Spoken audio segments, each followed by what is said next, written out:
الحمد لله نحمده ونستعينه ونستغفره ونؤمن به ونتوكل عليه ونعوذ بالله من شرور أنفسنا ومن سيئات أعمالنا من يهده الله فلا مضل له ومن يضلله فلا هادي له ونشهد أن لا إله إلا الله وحده لا شريك له ونشهد أن سيدنا ومولانا محمدا عبده ورسوله صلى الله عليه وعلى آله وأصحابه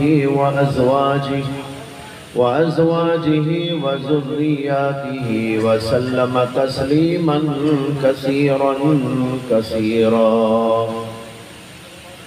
أما بعد فأعوذ بالله من الشيطان الرجيم.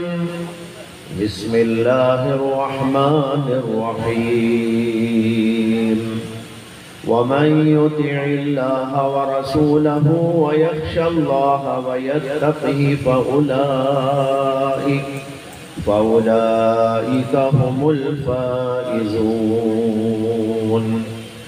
وقال تبارك وتعالى إنا نحن نزلنا الذكر وإنا له لحافظون. صدق الله العظيم. بزرگان ملت، نوجوانان اسلام، ماں اور بہنوں، دوستوں اور بھائیوں، آج کا یہ اجلاس اس مدرسے میں جلسہ دستار بندی کے عنوان پر قائم کیا گیا. ماشاءاللہ ابھی آپ نے یہاں سے پڑھ کر فارغ ہونے والے حفاظ کرام کی دستار بندی کا عمل دیکھا. یہ دستار بندی دراصل ایک اعزاز ہے، ورنہ ایک چھوٹی موٹی جو پگڑی باندھی جاتی ہے ظاہر ہے کہ اس کی کوئی حیثیت نہیں. اتنا بڑا کام ان اساتذہ نے بھی کیا، مدرسے والوں نے کیا، اور پھر اس کے ساتھ ان بچوں نے کیا، اور ان بچوں نے پوری محنت کر کے دن رات ایک کر قربانی پر قربانی دے کر اپنے آپ کو حافظ قرآن بنانے میں کامیاب جو ہو گئے. یہ بہت ہی عظیم الشان قسم کا کام ہوا. اس کے انعام کے طور پر ان کے سر پر جو پگڑی باندھی جا رہی ہے، یہ نہ سمجھیے کہ یہ ان کا انعام ہے. انعام تو اللہ عطا کرنے والا ہے. یہاں پر صرف بطور اعزاز ان کے سروں پر اس لیے پگڑی باندھی جاتی ہے کہ پگڑی اللہ کے نبی علیہ السلام کی سنت. سر سب سے اونچا مقام ہے ہمارے جسم کے اندر، اس لیے سر کے اوپر پگڑی باندھنے کا رواج ہے. سر ہی پر پگڑی باندھی جاتی ہے لوگوں کو بتانے کے لیے کہ انہوں نے بہت اونچے درجے کا کام کیا ہے. اس لیے سب سے اونچا جو ان کا مقام ہے یعنی سر، اس کے اوپر پگڑی باندھی جا رہی ہے، اور وہ اللہ کے نبی علیہ السلام کی سنت ہے. اس سنت کو گویا زندہ کیا جا رہا ہے، اس وجہ سے یہ پگڑی باندھی جاتی ہے، ورنہ تو ان کا انعام اللہ کے ہاں سے عطا کیا جانے والا. بہرحال ان بچوں کو مبارکباد ہو، ان کے اساتذہ کو بھی مبارکباد ہو، اور ان کے والدین کو بھی، گھر اور خاندان کے لوگوں کو بھی، کہ اللہ تبارک و تعالی ان کو مبارک فرمائے، اور دنیا میں بھی اور آخرت میں بھی اللہ تبارک و تعالی شایان شان ان کو جزا عطا فرما دے. بھائیوں، بزرگوں، رات کا کافی وقت گزر چکا ہے، اور حقیقت یہ ہے کہ یہ تو اب سونے کا وقت ہے. لیکن اس کے باوجود آپ حضرات دین کی محبت میں، علم کی محبت میں، مدرسے کی محبت میں اللہ کی باتیں سننے کے لیے تیار ہو کر اتنی رات میں قربانی دے کر بیٹھے ہوئے ہیں، اس کا مطلب یہ ہے کہ آپ کے دل واقعی اللہ کی طرف لو لگائے ہوئے ہیں۔ یہ وقت بڑا سہانا وقت ہے، یہ وقت وہ وقت ہے جس کے بارے میں ترمذی شریف کے اندر حدیث موجود ہے کہ نبی اکرم صلی اللہ علیہ وسلم نے ارشاد فرمایا کہ جب رات کا تہائی حصہ گزر جاتا ہے، اللہ تبارک و تعالی پہلے آسمان پر تجلی فرماتے ہیں اور وہاں سے اعلان ہوتا رہتا ہے، کوئی ہے مغفرت چاہنے والا کہ ہم اس کی مغفرت کر دے، کوئی ہے اپنی حاجت کو مانگنے والا ہم اس کی حاجت کو پورا کر ڈالیں۔ یہ ایسا موقع ہے کہ اس وقت ہم یہاں پر جمع ہیں، اب اللہ سے مانگتے چلے جائیے دل کے اندر، اے اللہ ہماری اس خواہش کو پورا کر دے، اے اللہ ہماری اس حاجت کو پورا فرما دے، اے اللہ ہمارے فلاں موقع فلاں چیز کو پورا فرما دے۔ آپ جو جو دعائیں کرتے جائیں گے اللہ اس موقع پر ان دعاؤں کو قبول فرماتے جائے گا۔ اسی آپ کا اس وقت بیٹھنا بیکار نہیں بلکہ بہت کارآمد ہے۔ روزانہ سوتے ہیں اور اب جاگ رہے ہیں، ایسے موقع پر جاگ رہے کہ اللہ کی طرف سے اعلان ہو رہا، اللہ کے فرشتے اعلان کر رہے، اور جب خود خدا اعلان کرے میں تمہاری حاجتوں کو پورا کرنا چاہتا ہوں، میرے سے مانگ لو، تمہاری جو ضرورت دینی ہو یا جو ضرورت دنیا کی ہو میں اس کو پورا کرنے کے لیے خود صدائیں بلند کر رہا ہوں، کوئی ہے تو آئے اور مجھ سے مانگ کے لے جائے۔ تو ایسے موقع پر یہ کیا سوال پیدا ہوتا ہے کہ بھائی ہماری دعا قبول بھی ہوگی کہ نہ ہوگی؟ یہ تو قبولیت کی گھڑی ہے، ضرور قبول ہو کے رہے۔ اب جو دعائیں کی گئی یہ سب اسی کے خانے کے اندر داخل ہے۔ بہرحال بہت اختصار کے ساتھ چند باتیں گوش گزار کرنے کی کوشش کرتا ہوں۔ ایک بات تو یہ ہے کہ قرآن کریم کی آیت میں نے پڑھی، اِنَّا نَحْنُ نَزَّلْنَا الذِّكْرَ وَإِنَّا لَهُ لَحَافِظُونَ، ہم ہی نے قرآن کریم کو نازل کیا اور ہم ہی اس کی حفاظت کرنے والے ہیں۔ یہ منظر ساری دنیا میں لوگ آج دیکھ رہے ہیں، آج نہیں بلکہ جب سے قرآن نازل ہوا تب سے برابر دیکھ کے چلے آ رہے ہیں۔ دنیا کی ہزاروں ہزار کتابیں، لاکھوں کروڑوں کتابیں موجود ہیں، لیکن کوئی اس کو حفظ نہیں کرتا، اور حفظ کرنے پر وہ حفظ ہوتی بھی نہیں۔ لیکن اللہ کا یہ پاکیزہ کلام ایک ایک بچے کے سینے کے اندر محفوظ ہو جاتا ہے۔ چھوٹے چھوٹے بچے لیکن اتنا بڑا اور عظیم الشان اللہ کا کلام ان کے سینوں میں محفوظ ہو جاتا ہے۔ وجہ یہ ہے کہ اللہ نے خود وعدہ کیا کہ ہم ہی نے اس کو نازل کیا ہے اور ہم ہی اس کی حفاظت کرنے والے ہیں۔ اللہ اس طرح قرآن کی حفاظت کرتے جا رہے ہیں کہ جب سے نازل ہوا تب سے لے کر اب تک ہر زمانے کے اندر ہزاروں نہیں کروڑوں حفاظ پیدا ہوتے رہے ہیں، اور آج بھی موجود ہے آپ کے ہندوستان میں، آپ کے علاقے میں، باہر ملکوں میں۔ کون سا ملک ایسا ہے جہاں حفاظ نہیں ہے؟ کون سا علاقہ ایسا ہے جہاں حفاظ نہیں ہے؟ یہ اللہ نے ساری دنیا کو دکھا دیا کہ جو ہم نے کہا وہ ہم کر کے دکھا رہے ہیں۔ ہمارا کلام دنیا کے بہت سارے لوگ اس کو تبدیل کرنے کے در پہ لگے ہوئے ہیں، اس کو مٹانے کے در پہ لگے ہوئے ہیں، ہزاروں لاکھوں روپیہ خرچ کر رہے ہیں، بلکہ اربوں خربوں روپیہ خرچ کر رہے ہیں کہ قرآن کریم کو دنیا سے مٹا دیا جائے۔ لیکن جیسے جیسے وہ اس بات کی کوشش کر رہے ہیں اسی طرح حفاظ دنیا میں پیدا ہوتے جا رہے ہیں۔ اللہ نے اپنے وعدے کو یوں پورا کر دکھایا۔ مدارس اسلامیہ کہیں چھوٹے بھی ہیں کہیں بڑے بھی، بہت بڑے بڑے اور عظیم الشان بھی ہیں، بعض جگہ پر چھوٹے چھوٹے مدارس بھی ہیں، لیکن سب جگہ پر جو کام ہو رہا ہے وہ کام بڑا عظیم الشان کام ہو رہا ہے، اس لیے کہ کام کو دیکھو تو آپ کو سمجھ میں آئے گا چھوٹے سے چھوٹا مدرسہ بھی کام بہت بڑا انجام دے رہا ہے، اور وہ کام کیا ہے؟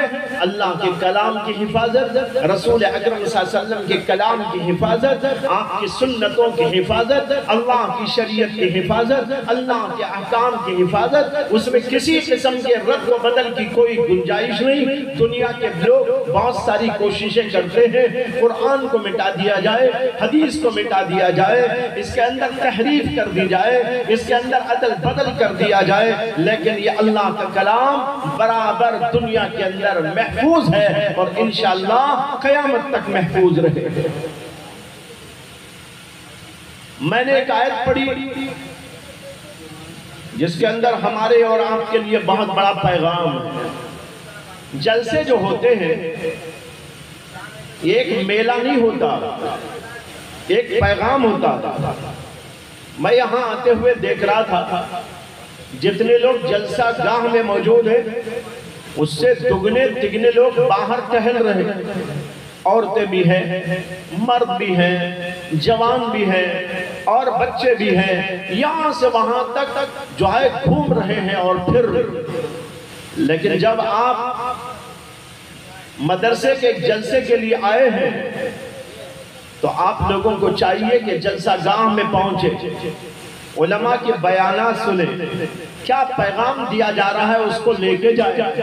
یہ تماشا نہیں ہے، یہ ایک کھیل نہیں ہے، بلکہ ایک دراصل پیغام ہے اور بہت عظیم الشان پیغام ہے جو مدرسے والے آپ کو دینا چاہتے ہیں، لیکن لوگ اس حقیقت کو سمجھے بغیر یہاں سے وہاں تک ٹہلنے میں گزارتے ہیں اور کچھ کھاتے ہیں اور پیتے ہیں، بازار کو گرم کرتے ہیں اور اس کے بعد اپنے بچھونوں کو گرم کر لیتے ہیں، تو ان کو کوئی فائدہ نہیں ہوتا۔ حدیث میں آتا ہے نبی اکرم صلی اللہ علیہ وسلم ایک بار تشریف فرما تھا، حضرات صحابہ کرام کا مجمع تھا، 3 آدمی ادھر سے آنے لگے اور نبی اکرم صلی اللہ علیہ وسلم کی طرف آئے، جہاں پر مجلس قائم تھی ان میں سے ایک آدمی وہاں تک آ کر منہ موڑ کر چلا گیا، یعنی واپس ہو گیا، مجلس کے اندر حاضر نہیں ہوا، وہیں سے وہی واپس چلا گیا۔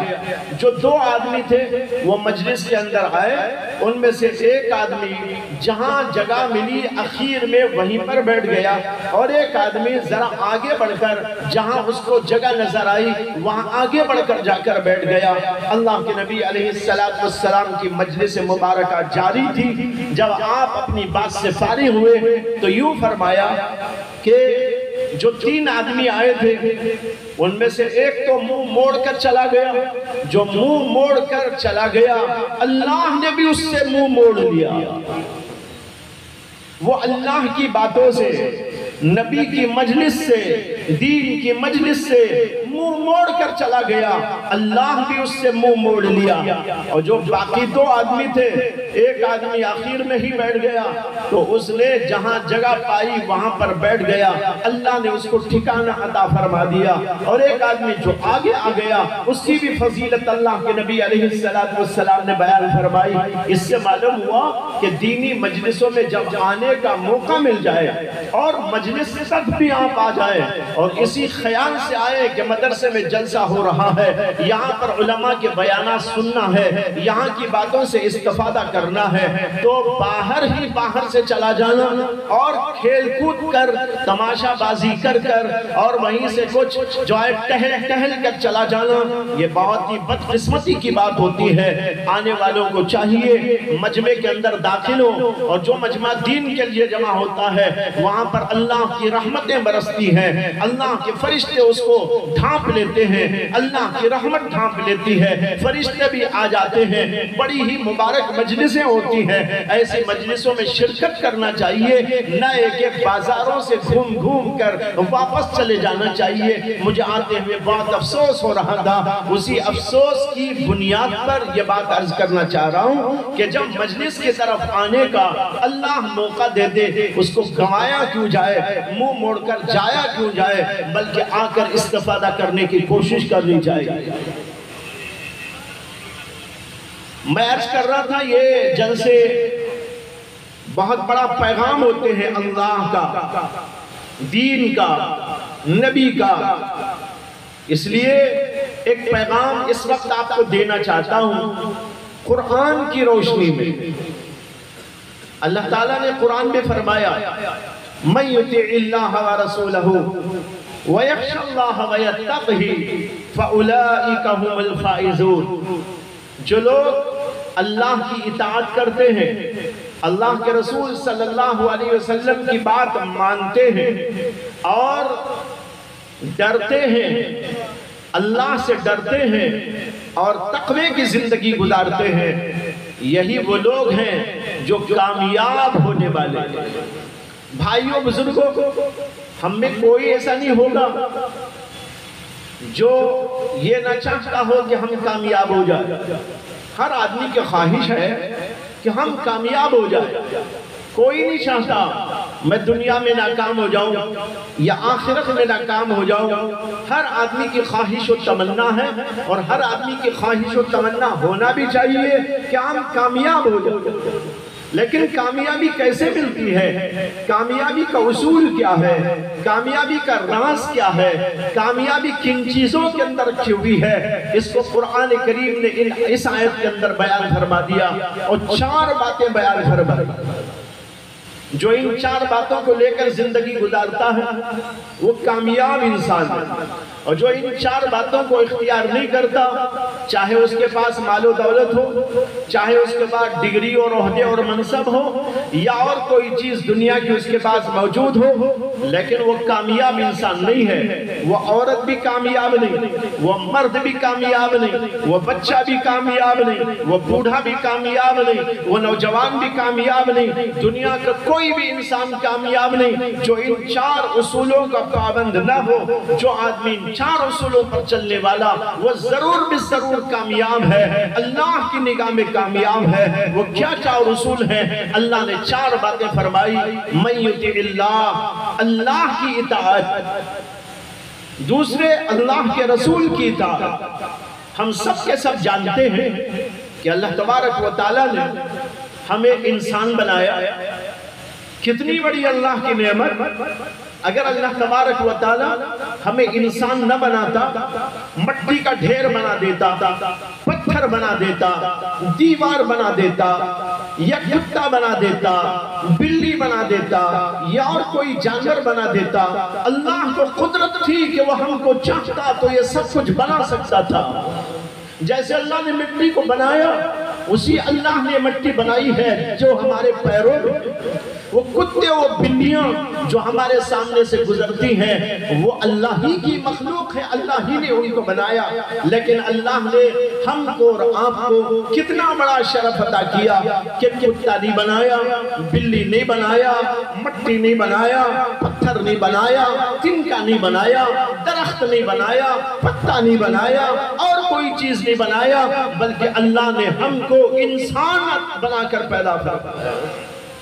انسان ساری مخلوقات میں سب سے عظیم الشان مخلوق ہے، اس سے بڑھ کر کوئی مخلوق۔ پھر اس میں اور اللہ کی نعمت یہ ہوئی کہ اللہ تعالیٰ نے انسان بنانے کے بعد ہم کو اور آپ کو نعمت اسلام سے سرفراز فرمایا، ایمان کی دولت عطا فرما دی۔ لیکن آج ہم کو اس کی قدر نہیں ہے کہ اللہ تبارک و تعالیٰ نے ہمیں ایمان عطا کیا۔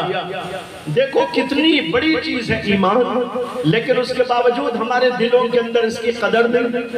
اگر ہمارے دلوں میں اس کی قدر آ جائے تو ہم دن رات اللہ کے شکر میں لگ جائیں اور کہتے رہے اے اللہ تیرا شکر ہے تو نے ہم کو انسان بنایا، اے اللہ تیرا شکر ہے تو نے ہم کو مومن بنایا۔ دن رات ہمارا وظیفہ اللہ کا شکر ہو جائے۔ لیکن عام طور پر لوگوں کو اتنی بڑی نعمت کا احساس نہیں کہ بغیر مانگے اللہ نے نعمت اسلام، نعمت ایمان ہم کو عطا فرمائی۔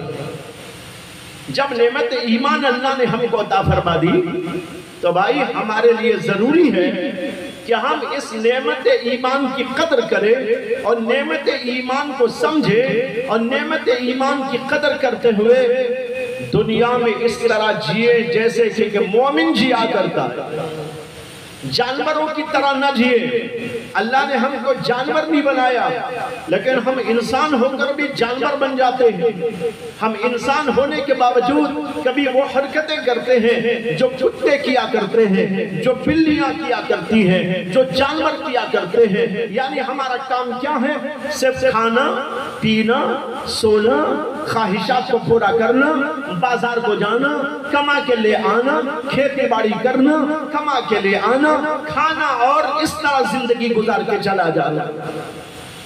ایک کتا بھی تو یہی کر رہا ہے، ایک بلی بھی تو یہی کر رہی ہے، اور جانور بھی تو یہی کر رہے ہیں، اور اس سے آگے دیکھو تو کافر بھی تو یہی کر رہے ہیں جو انسان ہیں، لیکن وہ انسان ایمان والے انسان نہیں۔ ان کا کام کیا ہے؟ روزانہ کمانا اور کھاتے رہنا، خواہشات کو پورا کرتے رہنا، دنیا کی ضرورتوں کو پورا کرتا رہنا۔ اگر اتنا ہی کام ایک مومن بھی کرتا رہے تو بھائی وہ مومن کیا مومن ہوا؟ جو کتے کے برابر ہو جائے، جو جانوروں کے برابر ہو جائے، جو غیروں کے برابر ہو جائے۔ نہیں، مسلمان کی زندگی ایک قابل رشک زندگی ہوتی ہے، ایک نمونہ زندگی، اس کی زندگی ساری انسانیت کے لیے ایک نمونہ ہوتی ہے۔ اس لیے اللہ تعالیٰ نے ہم سے کہا ہے کہ تم اللہ کی اطاعت کرو، اللہ نے تم کو جو بتایا وہ کرو۔ اللہ نے پیغام دیا، قرآن نازل فرمایا، محمد صلی اللہ علیہ وسلم کو بھیجا، اس سے پہلے بہت سے پیغمبروں کو بھیجا، ان پیغمبروں کے ذریعے اللہ نے دین نازل فرمایا۔ یہ دین کیا ہے؟ جس کے اندر ہمارے لیے طریقے ہیں، کیسا ہم جیئیں گے، کیسا ہم کمائیں گے، کیسا عبادت کریں گے، کیسی تہذیب کے ساتھ رہیں گے، اخلاق ہمارے کیسے ہوں گے، بڑوں کا ادب کیا ہوگا، چھوٹوں کے ساتھ معاملہ کیا ہوگا، اپنے کو ساتھ کیسا معاملہ ہوگا، غیروں کے ساتھ کس طرح ہماری رہائش ہوگی۔ یعنی ایک مستقل قانون ہے، ایک مستقل ضابط حیات ہے، ایک مستقل طور پر ہمارے لیے لائحہ عمل ہے جو اللہ نے نازل فرمایا، جو قرآن اور حدیث کی شکل میں ہمارے پاس موجود ہے۔ جو بندہ مومن ہوتا ہے وہ اطاعت کرتا ہے اللہ کی، اللہ کے قانون۔ کہاں اللہ نے مجھے کیا کہا؟ نماز کا حکم دیا، نماز پڑھنا ہے، زکوٰۃ کا حکم دیا، زکوٰۃ دینا ہے، نکاح کا حکم دیا، مجھے نکاح کرنا ہے، بیوی کے ساتھ رہنے کا حکم دیا، مجھے کیسا رہنا ہے، بڑوں کے ساتھ میں کیسے رہوں، چھوٹوں کے ساتھ کیسے زندگی کروں، اسی طرح اپنے لوگوں کے ساتھ، دوسرے لوگوں کے ساتھ زندگی کیسے کروں، کیا کماؤں، کیا کھاؤں، کون سا بیپار کروں، کون سا بیپار نہ کروں، میرے اخلاق کیسے ہو، میرے اندر تہذیب کیسی ہو، میرے اندر لیاقت کیسی ہو، یہ ساری باتیں جان کر جو آدمی زندگی کرتا ہے وہ مومنانہ زندگی کرتا ہے۔ اسی مومنانہ زندگی کے لیے دو اصول ہیں، اللہ کی اطاعت اور اللہ کے رسول صلی اللہ علیہ وسلم کی اطاعت۔ جو اللہ کی مانے گا، قرآن پر چلے گا، جو حدیث رسول کو مان کر رسول اللہ کی باتوں کو لے کر چلے گا، اس کی زندگی بڑی پاکیزہ زندگی ہوگی۔ جیسے حضرات صحابہ کرام کی زندگی، ان کے اندر اخلاق تھے، ان کے اندر تہذیب تھی، ان کے اندر کھانے و پینے کا بہترین طریقہ تھا، ان کے اندر زندگی گزارنے کا اصول تھا۔ ان کی زندگی کا ہر پہلو قرآن کے مطابق، حدیث کے مطابق، اللہ کے نبی کی سیرت کے مطابق، اللہ کے نبی کے طریقے کے مطابق تھا۔ اس کا ہم کو حکم بھی دیا گیا، اللہ کے رسول کی زندگی کو دیکھ کر اپنی زندگیوں کو بنایا کرو۔ لَقَدْ كَانَ لَكُمْ فِي رَسُولِ اللَّهِ أُسْوَةٌ حَسَنَةٌ لِمَنْ كَانَ يَرْجُو اللَّهَ وَالْيَوْمَ الْآخِرَ وَذَكَرَ اللَّهَ كَثِيرًا۔ اللہ تعالیٰ نے فرمایا تمہارے لیے رسول اللہ صلی اللہ علیہ وسلم کی ذات میں بہترین نمونہ موجود ہے۔ آپ تو دیکھو آپ کیسا زندگی کر رہے تھے، آپ کا اٹھنا، آپ کا بیٹھنا، آپ کا کھانا، آپ کا پینا، آپ کی عبادت، آپ کی ریاضت، آپ کے اخلاق، آپ کا کردار، آپ کا انداز کیسا تھا؟ جیسا اللہ کے نبی کا طور و طریقہ وہ انداز تھا، ہر معاملے میں اسی طرح تم بھی اختیار کرو۔ معلوم ہوا کہ دو اصول یہ ہیں، ایک اللہ کی اطاعت کہ ہم اللہ کے قانون کو پڑھیں، اللہ کی باتوں کو جانیں، قرآن کو پڑھیں، قرآن کے اندر کے احکام کو جانیں، اور دوسرے رسول اللہ صلی اللہ علیہ وسلم کی سیرت کو جانیں، آپ کی سنت کو جانیں، آپ کی بیان کردہ حدیثوں کو جانیں۔ ان دو چیزوں کو جان کر جب انسان عمل کرے گا، اس کا نام ہے اطاعت خداوندی، اس کا نام ہے اطاعت محمدی۔ یہ دو چیزیں جب اپنائے گا، اس کی زندگی مومنانہ زندگی ہوگی۔ لیکن افسوس یہ ہے کہ آج بے شمار لوگ ہم میں ایسے ہیں جن کو قرآن پڑھنا نہیں آتا، سمجھنا تو بہت دور کی بات ہے۔ ان کی زندگیوں میں وہ اصول نہیں، وہ طریقہ نہیں، کمائی کا طریقہ ہو، اخلاقی اعتبار سے ہو، معاشرت اور گھریلو زندگی ہو، یا اور کسی قسم کی زندگی ہو، تمام کی تمام زندگیاں ہماری منمانی زندگیاں ہیں، اللہ کے مطابق، اللہ کے رسول کے مطابق نہیں ہے۔ جب کہ کوئی مومن، صحیح مومن اس وقت تک نہیں ہو سکتا جب تک کہ اللہ کی اطاعت نہیں کرتا، یعنی قرآن کے مطابق زندگی نہیں گزارتا، اور جب تک کہ رسول اللہ صلی اللہ علیہ وسلم کے مطابق زندگی نہیں کرتا، یعنی حدیث کے مطابق زندگی نہیں کرتا۔ جب یہ دو چیزیں آئیں گی تبھی ایک انسان صحیح معنی میں مومن بنتا ہے۔ معلوم ہوا قرآن و حدیث کو پڑھنا ہر مومن کے لیے لازم ہے، لیکن آج کل بچوں کو بھی نہیں پڑھاتے۔ جو لوگ بڑے ہو گئے ان کی زندگیاں کافی آگے بڑھ گئی، حکم تو ان کو بھی ہے کہ تم بھی پڑھو۔ بڑے ہونے سے کوئی ضروری نہیں کہ جاہل رہے، بڑے ہونے کے بعد بھی انسان پڑھ سکتا ہے، پڑھنا چاہیے۔ اگر اس کے پاس علم نہیں ہے تو وہ پڑھے، علماء کے پاس جائے، مدارس میں جائے، اور جو ہے ایسے لوگوں کے پاس جائے جن کے پاس علم موجود، اور ان سے حاصل کرنے کی کوشش کرنا چاہیے۔ لیکن افسوس یہ ہے کہ بڑے تو بڑے، ہم اپنے چھوٹوں کو بھی نہیں پڑھا رہے۔ مکاتب کا نظام ہونا چاہیے، ہر مسجد کے ساتھ ایک مکتب ہونا چاہیے جہاں پر بچے آ کر قرآن پڑھے، دین کی باتیں سمجھے، عقیدوں کو سمجھے، تہذیب و تمدن کو سمجھے، اخلاق و کردار کو سمجھے، اور وہاں سے سمجھ کر پھر وہ آگے بڑھے تو بہترین بچے پیدا ہوں گے، اور بہترین طریقے پر وہ جوان بنیں گے، بہترین طریقے پر وہ آگے کام کاج کریں گے۔ لیکن بچوں کا نظام بھی نہیں بناتا۔ میں یہاں پوچھ رہا تھا یہاں کے علماء سے کہ آپ کے علاقوں کے اندر بچوں کی تعلیم کا کیا نظام ہے؟ تو بعض لوگوں نے بتایا کہ بچے مکتب میں آتے ہیں، مدرسے کے مسجد کے، اور ایک امام صاحب کے پاس میں 100 بچے آتے ہیں۔ غور کیجئے کہ 100 بچوں کو ایک امام صاحب 1 گھنٹے میں کیا پڑھائیں گے؟ معلوم ہوا کہ ہمیں فکر نہیں ہے، ہمارے بچوں کی فکر ہونا چاہیے۔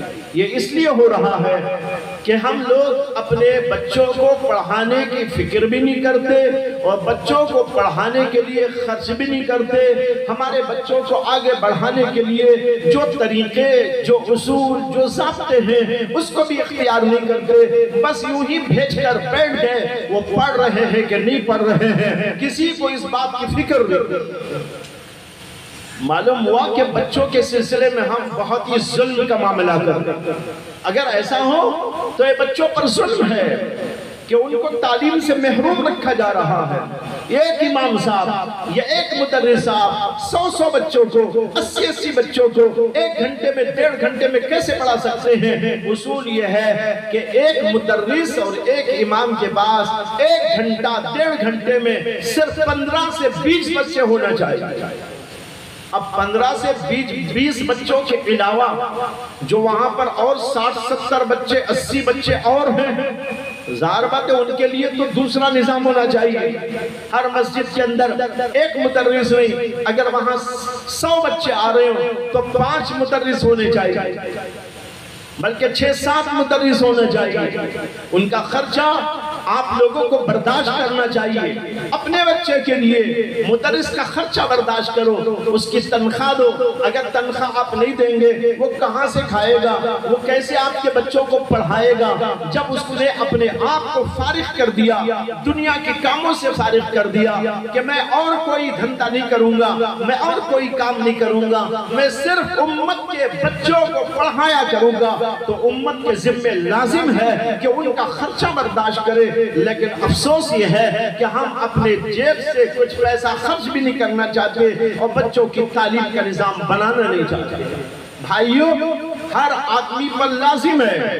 قرآن کی آیت دیکھ لیجئے, اگر کوئی کامیاب ہونا چاہتا ہو, اللہ نے سب سے پہلے فرمایا مَن یُطِعِ اللَّهَ وَرَسُولَهُ, جو اللہ کی بات مان کر زندگی کرتا ہو, جو قرآن کے مطابق زندگی کرتا ہو, جو اللہ کے رسول کے مطابق زندگی کرتا ہو, جو حدیث رسول کے مطابق زندگی کرتا ہو.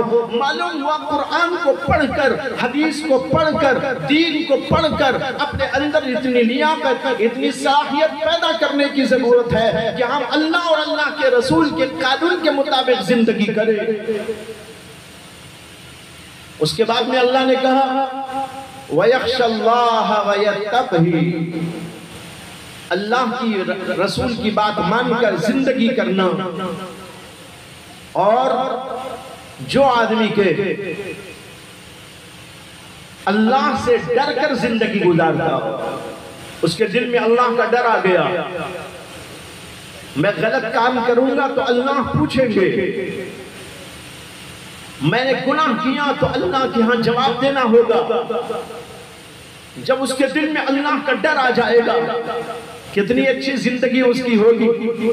وہ کسی کو دھوکہ نہیں دے گا, وہ کسی کا حق نہیں مارے گا, وہ اپنی زبان سے گالی نہیں دے گا, وہ اپنی آنکھ کا غلط استعمال نہیں کرے گا, وہ اور کوئی غلط گناہ کا کام نہیں کرے گا, ہر گناہ سے بچنے کی کوشش کرے گا, کبھی نماز کو نہیں چھوڑے گا, کبھی کسی کا حق نہیں دبائے گا, کبھی زکوٰۃ دینے میں کوتاہی نہیں کرے گا.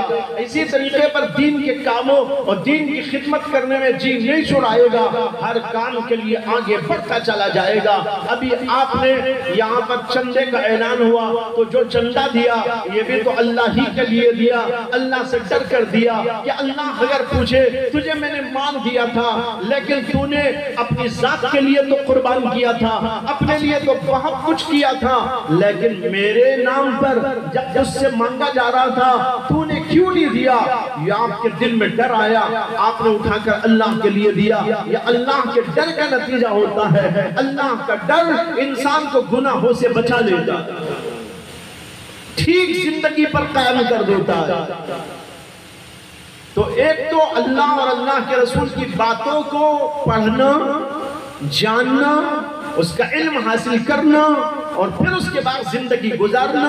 اس طرح زندگی گزارنے کے لیے اپنے دل میں اللہ کا ڈر اور اللہ کا خوف پیدا کر لینا کہ مجھے اللہ دیکھ رہا ہے, اللہ میری باتوں کو دیکھ رہا ہے, اللہ میرے احکاموں کو دیکھ رہا ہے, میرے اندرون کو بھی دیکھ رہا ہے, میرے باہر کو بھی دیکھ رہا ہے. قیامت کے دن وہ اللہ پوچھے گا اور مجھے جواب دینا پڑے گا. اللہ میرا حساب و کتاب لے گا, مجھے اللہ کے سامنے کھڑے ہو کر اس کا جواب دینا پڑے گا. آدمی کے دل کے اندر یہ ڈر پیدا ہو جائے. جب ایسا ڈر آ جائے گا, آج کے نوجوان جو بھٹک رہے ان کے بھٹکنے کی پوری باتیں ختم ہو جائے گا. موبائل ختم ہو جائے گا, گندی حرکتیں ختم ہو جائیں گی, لڑکا اور لڑکیوں کی یہ گندی باتیں ختم ہو جائیں گی. بے پناہ طور پر آج گناہوں کا سلسلہ امت میں جاری ہو گیا ہے. خاص طور پر نوجوان لوگ بے پناہ گناہوں کے سیلاب کے اندر بہتے جا رہے ہیں. آنکھوں کی غلطی ان سے ہو رہی ہے, زبان غلط استعمال ہو رہی ہے, دل غلط استعمال ہو رہا ہے, اور کان غلط استعمال ہو رہے ہیں, ہاتھ اور پیر غلط استعمال ہو رہے ہیں. اوپر سے نیچے تک گناہوں ہی گناہوں کے اندر ڈوبا ہوا. جب انسان گناہوں میں ڈوب جائے, اللہ کی رحمت کیسے آئے گی؟ اللہ کی طرف سے عنایات کیسے آئیں گی؟ اللہ تعالیٰ اپنی عنایتوں کو اٹھا لے گا۔ آج ہم ایک طرف دعا کرتے ہیں، اے اللہ بڑے مصائب ہیں، بڑی پریشانیاں ہیں، ایسے اور ایسے حالات ہیں، ہمارے اوپر رحم فرما، لیکن گناہ چھوڑنے کے لیے تیار نہیں، اپنی آنکھ کو نیچا رکھنے کے لیے تیار نہیں، اپنی زبان کو قابو میں رکھنے کے لیے تیار نہیں، اپنے دل کو گناہوں سے دور کرنے کے لیے تیار نہیں۔ ہر طرح گناہوں کے اندر ملوث ہو جاتا ہے۔ جب انسان گناہوں میں ملوث ہوتا ہے، اللہ کی رحمت کے دروازے بند ہو جاتے ہیں۔ معلوم ہوا کہ اپنے دلوں میں اللہ کا خوف پیدا کرنے کی ضرورت ہے۔ یہ خوف انسان کو صحیح راستے پر لگا دیتا ہے، یہ خوف انسان کو برائیوں سے بچاتا رہتا ہے، نیکیوں کے کرنے پر ابھارتا ہے۔ لہذا اپنے دلوں کے اندر اللہ کا ڈر پیدا کر لینے کی ضرورت ہے۔ اور آگے کہا وَيَتَّقْهِ، اور تقوی کی زندگی گزارے۔ جب اللہ کا ڈر آ جائے گا، اس کا نتیجہ یہ ہوگا انسان پھونک پھونک کر قدم رکھے گا، پھونک پھونک کر آنکھ اٹھائے گا، پھونک پھونک کر قدم بڑھائے گا، سوچے گا اگر میں نے بغیر سوچے سمجھے کوئی کام کیا، بغیر سوچے سمجھے آنکھ اٹھا دیا، بغیر سوچے سمجھے زبان کھول دیا، میرے منہ سے غلط بات نکل گئی، میری آنکھ غلط جگہ پڑ گئی، میرا دل غلط جگہ چلا گیا، میرے ہاتھ اور پیر نے غلط کام انجام دے دیے، اللہ کے پاس جواب دینا ہوگا۔ یہ سوچ کر تقوی والا انسان گناہوں سے بچنے والی زندگی گزارتا ہے۔ اسے اللہ نے کہا وَيَخْشَ اللَّهِ، اللہ سے ڈرے، وَيَتَّقْهِ، اور تقوی کی زندگی گزارے۔ خشیت کا لازمی نتیجہ تقوی و طہارت ہے۔ انسان کے اندر تقوی و طہارت آ جاتا ہے، اور جو آدمی تقوی والا ہوتا ہے وہ جگہ جگہ گناہ اس کے سامنے آئے لیکن وہ گناہوں سے بچنے میں کامیاب ہو جاتا ہے۔ اور تقوی کی بڑی فضیلت قرآن میں جگہ جگہ اس کا حکم دیا گیا ہے، یا ایوہ الذین آمنوا اتقوا اللہ، یا ایوہ الذین آمنوا اتقوا اللہ، اے ایمان والو اللہ سے ڈر کر زندگی گزارو، تقوی کی زندگی گزارو، پاکیزہ زندگی گزارو، گناہوں کو چھوڑ دو، برائیوں سے دور ہو جاؤ، ایسی پاکیزہ زندگی گزارنے کی کوشش کرو۔ اللہ نے سینکڑوں مقامات پر تقوی کا حکم دیا ہے قرآن مجید میں۔ قرآن کریم کے اندر ایک آیت آئی ہے کہ اللہ تعالیٰ نے فرمایا ان الذین اتقوا اذا مسهم طائف من الشیطان تذکروا فاذا هم مبصرون، جو لوگ تقوی کی زندگی گزارتے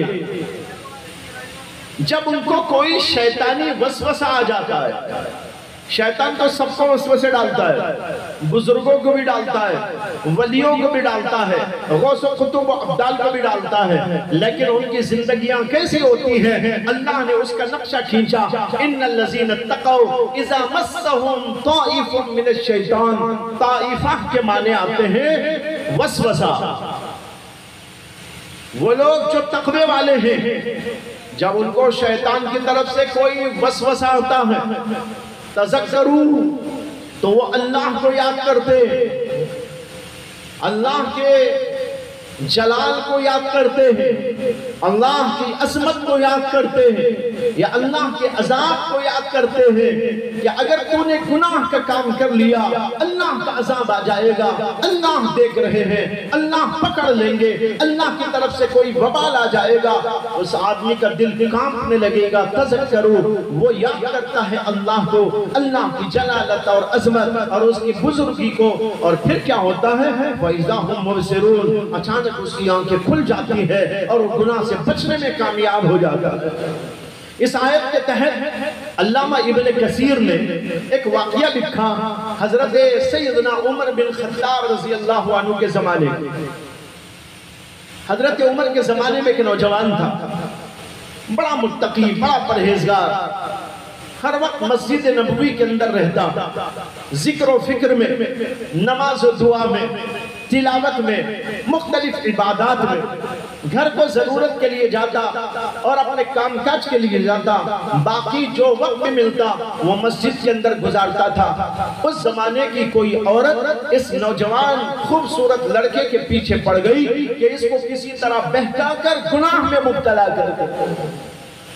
جب وہ اپنے گھر سے مسجد آتا یا مسجد سے گھر کو جاتا، راستے میں اس کو بہکانے کی کوشش کرتی، لیکن وہ نوجوان اپنے آپ کو بچاتا رہتا تھا اور اس طرح زندگی گزر رہی تھی۔ لیکن ایک دن ایسا واقعہ ہوا کہ وہ نوجوان اس کی بات میں آ گیا، اس نے اسے اپنے گھر آنے کی دعوت دی برائی کے لیے۔ یہ نوجوان اس کے پیچھے پیچھے چلنے لگا، لیکن ذرا آگے بڑھا تو جیسے قرآن کہتا ہے ان الذین اتقوا اذا مسهم طائف من الشیطان تذکروا، متقی لوگ جب ان کو کوئی وسوسہ شیطان کا آتا ہے اللہ کو یاد کرتے ہیں۔ وہ نوجوان بہک کے جا رہا تھا، شیطان کے وسوسے کا شکار ہو گیا تھا، لیکن ذرا جانے کے بعد اس کو احساس ہو گیا، اللہ کا ڈر آ گیا، اللہ کا خوف آ گیا، اللہ کو یاد کرنے لگا، اور اللہ کے خوف کی وجہ سے ایسی اس کی حالت ہوئی کہ اس کا دل اندر سے کپ کپی اس کے اوپر طاری ہو گئی، اور کچھ دیر کے بعد وہ نوجوان روڈ اور راستے ہی پر گر پڑا، بے ہوش ہو گیا۔ لوگوں کو پتہ نہیں کہ کیا ہوا، لوگوں نے دیکھا کہ بڑا اچھا نوجوان، ہمیشہ مسجد آنے جانے والا، اس کو اٹھایا اور اس کے گھر لے جا کر اس کے باپ کے پاس پہنچا دیا اور کہا کہ ہم نے نوجوان کو دیکھا راستے میں بے ہوش کوئی گر گیا ہے، پتہ نہیں کیا ہوا، دیکھیے کیا طبیعت خراب ہے۔ اس کو پانی وانی پلایا گیا، پھر کچھ کیا گیا، اس کے بعد نوجوان کو ہوش آ گیا۔ لیکن جو ہی ہوش آیا اس نے اپنا واقعہ سنایا اپنے ابا کو اور وہاں کے لوگوں کو کہ ابا جی میرے ساتھ ایسا واقعہ پیش آ گیا، اس عورت نے مجھ کو بہکایا، میں اس کے بہکاوے میں آ گیا، شیطان نے میرا پیچھا کیا اور میں شیطان کے شکنجے میں پھنسنے جا رہا تھا، لیکن مجھے اللہ کا ڈر آ گیا اور اللہ کے ڈر کی وجہ سے میرا دل کانپنے لگا، یہاں تک کہ میں بے ہوش ہو کے گر گیا۔ یہی کہتا جا رہا تھا مجھے بہت اللہ کا ڈر ہو رہا ہے، مجھے اللہ کا خوف ہو رہا ہے۔ یہی کہتے کہتے کچھ دیر کے بعد اس کا انتقال ہو گیا۔ یہ اللہ کا ڈر کیسا عجیب و غریب ڈر، قرآن نے جو فرمایا تذکروا، وہ یاد کرتے ہیں اللہ کو یا اللہ کے جلال و عظمت کو، اللہ تعالیٰ کے عذابات کو، اور فَإِذَا هُمْ مُبْصِرُونَ، ان کی آنکھیں کھل جاتی ہیں اور وہ گناہوں سے بچنے میں کامیاب ہو جاتے ہیں۔ وہ نوجوان اسی طرح بچ گیا اور اللہ کے ڈر کی وجہ سے خوف کھا کر اسی حالت کے اندر انتقال کر گیا۔ اس کے بعد کیا ہوتا ہے؟ نہلایا گیا، دھلایا گیا، نماز جنازہ پڑھی گئی، لے جا کر قبرستان کے اندر دفن کر دیا گیا۔ یہ قصہ تو یہاں ہوا، لیکن حضرت امیر المؤمنین عمر بن خطاب رضی اللہ تعالیٰ عنہ اس نوجوان کو روزانہ مسجد میں دیکھتے تھے اور اسے بڑی پیار کی نگاہوں سے دیکھ کر اسے دعائیں دیا کرتے تھے۔ لیکن 3-4 دن گزرنے کے بعد جب امیر المؤمنین نے اس نوجوان کو وہاں نہیں پایا تو انہوں نے لوگوں سے پوچھا ارے وہ نوجوان مسجد کو کیوں نہیں آ رہا ہے؟ وہ تو ہمیشہ مسجد میں رہتا تھا، ذکر و تلاوت میں مشغول رہتا تھا، لیکن 2-4 دن ہو گئے اس نوجوان کو میں نے نہیں دیکھا، کہاں چلا گیا؟ تب لوگوں نے بتایا حضرت اس کا تو انتقال ہو گیا۔ حضرت نے کہا انتقال ہو گیا اور مجھے خبر نہ دی، کیوں کیسے انتقال ہوا؟ تب صحابہ نے پورا قصہ بتایا، یا جو لوگ وہاں موجود تھے انہوں نے پورا قصہ ان کو بتایا اور کہا کہ ہم نے اس کے گھر اس کو پہنچایا تھا، اس کے بعد اللہ کے ڈر کی وجہ سے اس کا انتقال ہو گیا، اس کے بعد ہم نے فلاں جگہ دفنایا ہے۔ انہوں نے کہا مجھے اس کے گھر لے کر چلو، اس کے باپ سے میں تعزیت ادا کروں۔ چنانچہ گھر گئے، باپ سے تعزیت ادا کی اور اس کے باپ سے کہا مجھے اطلاع کرتے تو اچھا تھا، لیکن چلو اب میں اس کی قبر پہ جانا چاہتا ہوں۔ بھائیوں یہ واقعہ بڑا عجیب و غریب کرامت کا واقعہ ہے، حضرت عمر کے دور کا واقعہ، تاریخ کے اندر محفوظ ہے، تفسیروں میں تک لکھا گیا ہے۔ کہتے ہیں کہ حضرت عمر رضی اللہ تعالیٰ عنہ قبرستان تشریف لے گئے اس کے باپ کے ساتھ، اور لوگ بھی تھے ان کے ساتھ۔ قبر کے پاس کھڑے ہو کر انہوں نے کہا کہ اے نوجوان تیرے اوپر سلامتی نازل ہو۔ پھر اس کے بعد میں کہا کہ اے نوجوان مجھے معلوم ہوا کہ محض اللہ کے خوف کی وجہ سے، اللہ کے سامنے کھڑے ہونے کے خوف کی وجہ سے تیرا انتقال ہو گیا اور تیرا دل پھٹ گیا تھا۔ اور میں نے قرآن میں یہ آیت پڑھی ہے وَلِمَنْ خَافَ مَقَامَ رَبِّهِ جَنَّتَانِ، جو اللہ کے سامنے کھڑے ہونے کا خوف کھاتے ہیں کہ ہمیں اللہ کو جواب دینا ہے، اللہ حساب و کتاب لے گا، میں اللہ کے سامنے کھڑے ہو کر اللہ کو جواب دینا پڑے گا۔ جو آدمی یہ خوف کھاتا ہے وَلِمَنْ خَافَ مَقَامَ رَبِّهِ جَنَّتَانِ، ایسے لوگوں کو 2 جنتیں عطا کی جاتی ہیں، سب کو ایک جنت تقوی والوں کو اور تقوی کے ساتھ رہ کر زندگی گزارنے والوں کو 2 جنتوں کا وعدہ قرآن نے کیا۔ امیر المؤمنین نے کہا میں نے قرآن میں آیت پڑھی ہے کہ تقوی والوں کو، اللہ سے ڈرنے والوں کو 2 جنتیں دی جاتی ہیں۔ اے نوجوان کیا تجھے بھی 2 جنتیں مل گئی؟ تاریخ میں لکھا ہوا ہے کہ قبر کے اندر سے نوجوان کی آواز آئی وعلیکم السلام یا امیر المومنین، اے امیر المومنین آپ پر بھی سلامتی ہو، الحمدللہ مجھے دونوں جنتیں مل گئی۔ بھائیو بزرگوں معلوم ہوا اس کو کہتے ہیں مومنانہ زندگی۔ اللہ کہتے ہیں من یطع اللہ، جو اللہ کی اطاعت کرتا ہے اور رسول اللہ کی اطاعت کرتا ہے، وَيَخْشَ اللَّهَ وَيَتَّقْهِ، اور خوف و خشیت اللہ کا دل میں رکھتا ہے، وَيَتَّقْهِ، اور تقوی کی زندگی گزارتا ہے، فَأُولَئِكَ هُمُ الْفَائِزُونَ، ایسے ہی لوگ کامیاب ہوتے ہیں۔ لہذا اگر ہم کامیاب ہونا چاہتے ہو ان اصولوں کو اپناؤ، قرآن پڑھو، حدیث پڑھو، اپنے بچوں کو پڑھاؤ، دین کا علم ان کو دو، دنیا بھی پڑھاؤ۔ ہم منع نہیں کرتے دنیا پڑھانے سے، آپ اپنے